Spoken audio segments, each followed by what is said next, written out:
You have such a beautiful life. Enjoy every moment.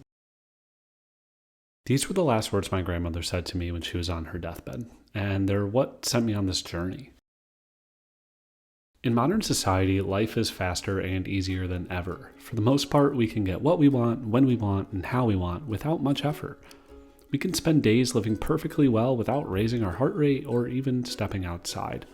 It's weird, we're with more luxury at our fingertips than kings and queens of the past ever had, and yet something doesn't feel quite right. As I've gotten older, I felt that time just keeps speeding up, that the seasons are passing without much noticing, that there are longer gaps between hanging out with my friends, seeing family, and that the occasional milestone events are the only checkpoints I'm experiencing. Plus, indulging in all the convenience of modern life has made me feel soft, weak, and in some ways useless. Even though I can make a living, be entertained, and communicate with others, all while lying on the couch with my phone in one hand, laptop under the other, and a TV blaring in the background, doesn't mean I should. And it doesn't mean that that will lead to a meaningful, satisfying life. Last year I went through the most difficult period of my life. I don't want to go too in depth here, but let's say it involved some expected death, unexpected death, almost death, totaling my car the night before my wedding, and a series of other stressors, all in just a span of a few weeks. That period led to more growth and strength in a really short period of time, but it also exposed just how soft and weak I had become. When my grandma told me those final words, I realized I wasn't really enjoying every precious moment of my beautiful life. Instead of living to the fullest, I was living life in front of a screen, scrolling on my phone and computer mindlessly, taking the easy way out of situations, complaining about little inconveniences. Instead of embracing and appreciating life, I really was taking much of it for granted, which is why I began a year-long experiment to live more slowly and strenuously.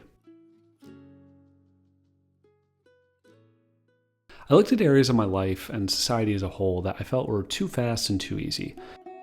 I then set up challenges to make them intentionally slower and more strenuous. So far, this has included rock climbing to face my fear of heights, going on an extended time without internet, completing a grueling hike that stretched my limits, and even eating dandelions. Maybe I'll share that story later. I'm more than halfway through this experiment at this point, and the results have been astounding. I'll divulge more over time, but let's just say that the slow and strenuous life is proving to be much better and more fulfilling than how I was living previously. I have plenty of more challenges to come before the year's up, and I'm excited to see what I'm going to learn by slowing the pace of my life, simplifying it, and intentionally making it less convenient and more strenuous. I'm not perfect, I still complain, and I still feel kind of soft mentally and physically. But the important thing, as Teddy Roosevelt, the architect of the phrase "the strenuous life," said, I'm in the arena, and that's what matters. If you want to follow my journey, you can subscribe here for more stories as they come. I'm also writing a book about this experience, and I'm sharing the draft chapters on my website. The link is in the description, and you can go ahead and read those now. Feel free to give me feedback.